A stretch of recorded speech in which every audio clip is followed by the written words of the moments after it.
안녕하세요. 대기업에서 자동차 산업과 2차 전지를 담당하고 있는 멘토 한주입니다. 자, 오늘 성화이텍 보도록 할 건데, 최근에 이제 성화텍 움직임이 좀 심상치가 않습니다. 현재 저항대 돌파 구간에 위치해 있는데, 수급 동향이 어떻게 될지에 대해서는 오늘 말씀을 좀 드려볼까 하고요. 그리고 전방 산업 성장과 함께 성장을 한다라고 얘기를 했는데, 전방 산업 관련해서 어떤 부분을 봐야 하는지, 그리고 성화이텍이 왜 이 전기차와 하이브리드 차의 수혜가 되는지, 전기차 전환에 따른 수혜를 왜 기대가 되는지에 대해서 좀 말씀을 드려보도록 하겠습니다. 결과적으로는 사실 성화이텍이 수혜를 볼 수 있는 시점이 굉장히 많다라고 생각을 해요. 그 변곡점이 될 수 있는 게 2024년이 아닐까 생각이 드는데, 2024년도에 이제 겹칠 만한 것들이 다소 좀 포진해 있습니다. 그 부분에 있어서 좀 말씀을 드려보면서 오늘 영상 진행을 할 거니까요. 여러분들 천천히 따라와 주시면 감사하겠습니다. 자, 그럼 본격적으로 오늘도 성화이텍 함께 보도록 하겠습니다. 자, 차트 보면서 간단하게 좀 설명을 드리도록 하겠습니다.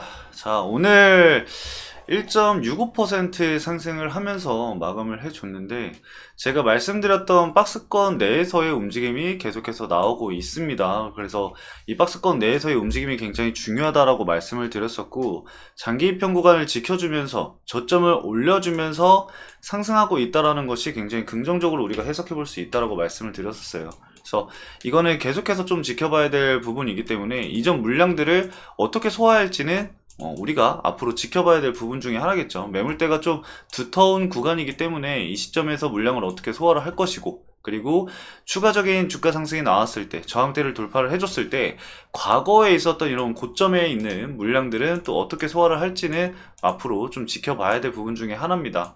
그래서 올해 좀 지켜봐야 될 부분들이랑 전기차 관련해서, 그리고 하이브리드 차 관련해서 왜 이 성화이텍이 수혜냐 좀 말씀을 먼저 드려보도록 할게요. 사실 성화이텍을 투자를 하고 계시는 분들이라고 한다면은 당연히 알고 있을 거라고 저는 생각을 합니다. 그래서 그 부분에 대해서 일단은 혹시나 모르시는 분들이 있을까 해서 좀 말씀을 드려보도록 할게요. 자, 일단 첫 번째로는 전기차, 뭐 전기차든 뭐 HEV든 하이브리드 카든 왜 이 내연기관에서 이쪽으로 넘어가는 시점에서 왜 성우하이텍이 더 강하게 부각이 될까요? 바로 이 경량화죠. 경량화. 자, 기존에 있는 내연기관 차랑 만약에 같은 스펙의 차량이라 했을 때 이 내연기관 차랑 전기차가 이렇게 두 개가 있잖아요. 그러면은 이 차체의 무게가 전기차가 20% 정도 더 무겁다고 합니다. 근데 우리가 이 2차 전지의 성능을 볼 때 어떤 걸 보죠? 이 배터리를 볼 때 한 번 충전으로 얼마나 멀리 오랜 기간 가는가, 그거를 좀 지켜보잖아요. 근데 이 차체 자체가 무겁게 되면은 사실 연비가 좋을 수가 없거든요. 그렇기 때문에 그 연비를 개선하기 위해서든 차체의 이 경량화가 무조건 필요한 시점이에요. 그래서 이 전기차라던가 이 하이브리드 차라던가 결국에는 이 경량화를 신경 쓸 수밖에 없는 건데, 이 성우하이텍이 바로 이 경량화를 특화되어 있다라고 좀 보시면 될 것 같습니다. 이 경량화의 추세에 맞게끔 이 알루미늄 범퍼라던가 뭐 휀다, 그리고 후드, 뭐 테일게이트 등 다양한 이 아이템을 생산 차종에 적용을 하고 있는 상황입니다. 그래서 그 부품 중에 이제 범퍼레일 같은 경우는 현대차의 거의 독점 중인 부품도 있습니다. 그래서 현대차와 굉장히 밀접한 관계를 가지고 있기 때문에 현대차가 전방 산업이 되겠죠. 현대차의 이 판매량 증가에 따라서 성우하이텍도 분명하게 실적은 늘어날 수밖에 없습니다. 그래서 이번 연도가 아니라 이제 지난 연도죠. 2023년도 실적을 보게 되면은 현대차도 그 역대 최대 매출을 진행을 했잖아요. 그래서 성우하이텍 같은 경우도 영업이익이 굉장히 큰 폭으로 성장을 한 걸 볼 수가 있습니다. 특히나 당기순이익이 굉장히 큰 폭으로 성장을 해줬었는데, 앞으로 2024년도에도 추가적인 성장세를 보이지 않을까 생각을 하고 있습니다. 이 전기차 같은 경우는 아시다시피 여러분들이 뭐 하이브리드 차든 이 구동 모터라던가 제어 장치, 뭐 배터리 팩 등이 장착이 되는데, 특히 이 배터리 팩이 들어가면서 차체의 이 총 중량이 증가를 할 수밖에 없습니다. 그래서 내연기관차보다 이 전기차나 하이브리드 차가 더 무거운 거고, 그로 인해서 차량의 주행거리는 감소할 수밖에 없죠. 그래서 이 배터리 팩이 고성능을 좀 유지를 하면서 좀 가벼워야 연비를 향상을 시키고 전기차의 이 안정적인 운행이 가능하게끔 할 수가 있는데, 이 성우 하이텍 같은 경우는 국내 차체를 생산하는 기업 최초로 이 R&D 센터를 세운 기업이거든요. 그래서 거기서 이제 뭐 기가스텔이라던가 뭐 알루미늄, 마그네슘, 그리고 뭐 CFRP, 이런 경량 소재들을 계속해서 개발을 해왔고 오랜 기간 연구를 해왔습니다. 그래서 제가 아까도 말씀을 드렸다시피 이 성우하이텍은 경량화에 굉장히 최적화되어 있다라고 보시면 됩니다. 그래서 이런 전환되는 시점이 나오면 나올수록, 그리고 차량 판매량이 늘어나면 늘어날수록 성우하이텍의 실적은 좋아질 수밖에 없습니다. 그래서 하이브리드 관련해서도 분명하게 관련주로 엮여 있는 것이 맞고, 전기차 전환에서도 엮여 있는 것이 맞다라고 볼 수가 있겠죠. 그리고 이 배터리 시스템도 현재 성우하이텍이 진행을 하고 있습니다. 그 부분도 좀 참고를 해주시면 좋을 것 같고, 그리고 2024년도에 또 봐야 될 부분이 뭐냐면은 바로 밸류업 프로그램입니다. 이 정부에서 진행하는 밸류업 프로그램을 왜 봐야 되냐면은, 성우하이텍은 여러분들이 아시다시피 저평가 기업이죠. 이 저PBR 관련주인데, BPS를 현재 살펴보면은 16,600원이에요. 근데 현재 주가가 9,800원이죠. 거의 절반 가격으로 이제 평가를 받고 있는데, 그래서 저 PBR 관련주 관련해서 이야기가 계속해서 나왔을 때도 주가 상승이 좀 꾸준히 한 번씩 튀어줬습니다. 그래서 제가 이때도 사실 성우하이텍 실적이 굉장히 좋은 상황이었고, 그때 당시에는 3분기까지밖에 안 나왔었거든요.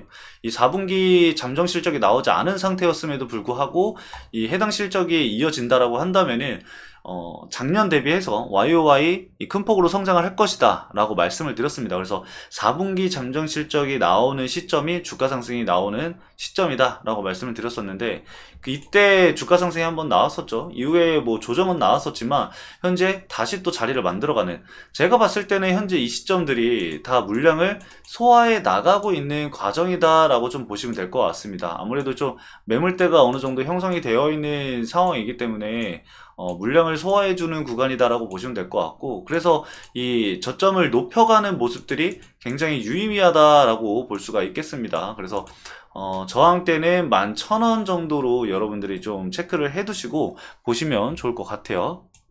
자, 아무튼 밸류업 프로그램 관련해서 계속 꾸준히 얘기가 나오고 있는 상황이에요. 그래서 2024년도 이번 연도 내에는 좀 더 큰 변화가 있지 않을까. 뭐 단기간 확 변하진 않겠지만 서서히 그런 부분들이 적용이 되면서 이 성우하이텍도 적정 주가를 좀 찾아가지 않을까, 적정 가치를 찾아가지 않을까 생각을 하고 있습니다. 그래서 그 부분도 우리가 좀 체크를 해봐야 될 것 같고, 이 성우하이텍 같은 경우는 자사주가 현재 보이지는 않습니다. 그래서 자사주 매입도 한번 기대를 해볼 수가 있을 것 같아요. 자사주 매입으로 통해서 밸류업 프로그램에 이제 동참을 한다라던가, 그리고 아니면은 뭐 배당 수익률을 좀 높인다던가, 그런 부분들이 이제 보여진다라고 한다면은 추가적으로 이 주주가치 제고에 대한 부분이 이제 반영이 되면은 주가 상승이 어느 정도 이루어질 수 있으니까 그 부분도 우리가 좀 체크를 해봐야 될 것 같습니다. 근데 지금 가격이 굉장히 매력적인 가격이라고 저도 생각을 해서 메이데이에서도 제가 말씀을 드렸었고 관심 종목이다 라고까지도 얘기를 했었습니다. 그래서 뭐 박스권 하단 가격이었으면 더 좋았겠지만 현재 자리에서도 PBR을 봤을 때는 굉장히 매력적인 가격이고, 원래 옛날 같았으면 사실 PBR 보고 판단을 하지 않겠지만 이 밸류업 프로그램 관련해서도 이야기가 계속해서 나오고 있다 보니까 우리가 이런 부분들은 좀 주목을 할 만하다라고 좀 말씀을 드릴 수가 있을 것 같습니다. 그래서 그 부분 꼭 체크를 해주시고, 오늘 외국인 매도가 좀 많이 나왔어요. 하지만 과거에서부터 외국인이 꾸준히 매수를 했었던 물량들을 좀 감안한다면은 그렇게 크게 엄청난 물량이 나온 것은 아니다라고 얘기를 좀 해드리고 싶습니다. 그래도 20만 주면 좀 많긴 해요.